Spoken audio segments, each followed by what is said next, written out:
Nancy Pelosi was the ranking Democrat on the Intelligence Committee. She had an absolute obligation to know what was going on, and she had an absolute obligation to speak up. Men and women risk their lives all over this planet protecting us. And she has now viciously and dishonestly turned on them. It is despicable. Well, there was the coup de grace from none other than former Speaker Newt Gingrich. Joining us right now is Ron Brownstein. He's political editor for the Atlantic Media, and Jim Warren is political analyst for MSNBC, both. Jim Warren, your thoughts on this? When Newt Gingrich comes in and tries to put the prisoner out of his misery, you know that they figure they've got something. What do you make of this?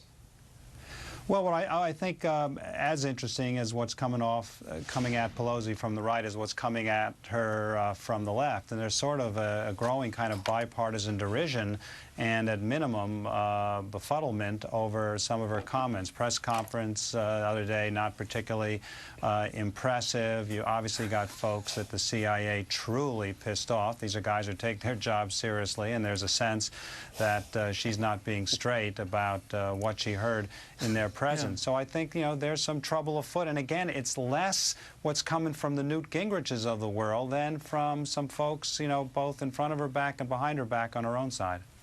To make an institutional charge is pretty dangerous against an agency that specializes in winning wars. Well, CIA. For her to go after it and call them liars, right, in effect. She went well beyond saying, there was a disagreement over memory. And the statement that Leon Panetta originally put out, in which he said, look, our logs said that we told you, but you're ultimately going to have to decide whether our logs are right. She went well beyond that to say they affirmatively misled me. Now, she, as Jim says, she has her own internal politics. There's another dimension of it, which is that you have a significant portion of the left side of the Democratic caucus in the House that wants Obama to more assertively separate himself from all of the Bush-era policies, is also skeptical of Afghanistan and Iraq and the way he's handling that. And to some extent, she may be playing to that internal politics in the House. But she has escalated this in a way that I think that many Democrats outside of that kind of core, and certainly in the White House, believe is ultimately escalate's a great word from Vietnam, because, Jim, what she did by attacking the CIA as an institution forced the head of the CIA, her former colleague and friend in Congress, and maybe current friend,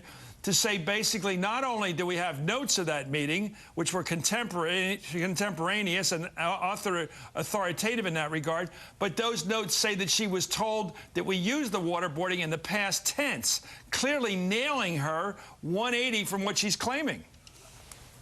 And I also think that in the White House there may be a good deal more sympathy than one might suspect from a liberal Democratic White House toward the CIA. I think there's undoubtedly a desire through Leon Panetta to, if not, prop them up to, over time, rebuild them as an institution and rebuild, their persona and reputation. And I think that, some of her charges may have less reflexive sympathy there than a lot of folks out, beyond the Beltway might imagine. Let me try two speculations past you, gentlemen. One is that Speaker Pelosi does not recall in any detail a briefing that was 7 years ago in a totally different environment. And that's possible, because she's only been reminded of this by other forces, by other voices. The other possibility is that she does remember it, and does remember they mentioned this torture kind of information, and she's embarrassed to admit that she was, at least could be claimed to have been complicit. Which is more likely to be the scenario? My scenario would be that she doesn't remember in detail.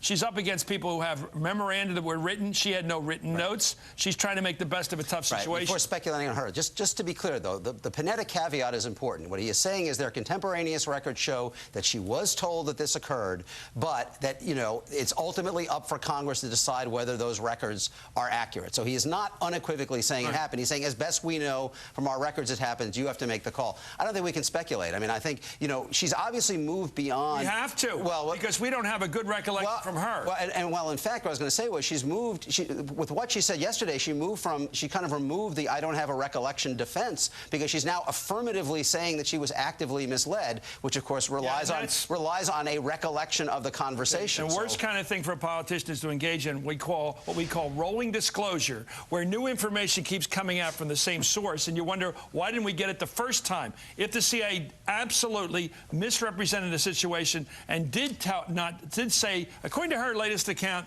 they said we're not using waterboarding, and she never said that the first couple times around. We'll be right back with Ron Brownstein and Jim Warren to talk about what Karl Rove is up to. He's in the dock again, apparently under oath, for the firing of those U.S. attorneys. That story has legs. You're watching Hardball, only on MSNBC. We're back with Ron Brownstein and Jim Warren for more of the fix. You know, speaking of the fix, Karl Rove back again by popular demand, being interviewed apparently under oath by regarding the U.S. attorney firings of those 8 U.S. attorneys. What could be the crime that he might be involved with here, either as a witness or in some way material to it? First of all, Karl Rove, Newt Gingrich, Dick Cheney. I mean, are the Sopranos back on the air too? I mean, I feel like we're back in 2007. Look, I mean, I think the focus of the investigation is primarily whether investigators in Congress were misled. There's been allegations of a Hatch Act violation, perhaps. Which means federal employees can't be asked to do political stuff. But can't be asked to undertake political activities. And certainly one of the prosecutors in New Mexico who you've had on your show is arguing that he was removed because they believed he was not aggressive enough in pursuing charges against Democrats. But largely, as in many cases in Washington, it is the accusation of the cover-up more than the underlying event, or as much as the underlying event. Jim Warren, Karl Rove goes into the box again here.